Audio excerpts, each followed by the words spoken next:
आज हम आपको महाभारत से जुड़ी एक घटना बताते हैं जिसमें पांचों पांडवों ने अपने मृत पिता पांडु का मांस खाया था। उन्होंने ऐसा क्यों किया, यह जानने के लिए पहले हमें पांडवों के जन्म के बारे में जानना। पांडु के 5 पुत्र युधिष्ठिर, भीम, अर्जुन, नकुल और सहदेव थे। इनमें से युधिष्ठिर, भीम और अर्जुन की माता कुंती तथा नकुल और सहदेव की माता माद्री थी। पांडु इन पांचों पुत्रों के पिता तो थे, पर इनका जन्म पांडु के वीर्य तथा संभोग से नहीं हुआ था, क्योंकि पांडु को श्राप था कि जैसे ही वो संभोग करेगा उसकी मृत्यु हो जाएगी। इसलिए पांडु के आग्रह पर यह पुत्र कुंती और माद्री ने भगवान का आह्वान करके प्राप्त किए थे। जब पांडु की मृत्यु हुई तो उसके मृत शरीर का मांस पांचों भाइयों ने मिल बांट कर खाया था। उन्होंने ऐसा इसलिए किया क्योंकि स्वयं पांडु की ऐसी इच्छा थी।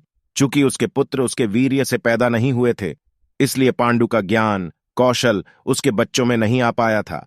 इसलिए उसने अपनी मृत्यु पूर्व ऐसा वरदान मांगा था कि उसके बच्चे उसकी मृत्यु के पश्चात उसके शरीर का मांस मिल बांट कर खा ले, ताकि उसका ज्ञान बच्चों में स्थानांतरित हो जाए। पांडवों द्वारा पिता का मांस खाने के संबंध में 2 मान्यता प्रचलित है। प्रथम मान्यता के अनुसार मांस तो पांचों भाइयों ने खाया था, पर सबसे ज्यादा हिस्सा सहदेव ने खाया था। जबकि एक अन्य मान्यता के अनुसार सिर्फ सहदेव ने पिता की इच्छा का पालन करते हुए उनके मस्तिष्क के 3 हिस्से खाए। पहले टुकड़े को खाते ही सहदेव को इतिहास का ज्ञान हुआ, दूसरे टुकड़े को खाने पे वर्तमान का, और तीसरे टुकड़े को खाते ही भविष्य का।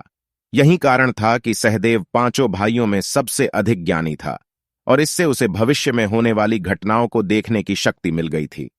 शास्त्रों के अनुसार श्री कृष्ण के अलावा वो एकमात्र शख्स सहदेव ही था जिसे भविष्य में होने वाले महाभारत के युद्ध के बारे में संपूर्ण बातें पता थीं।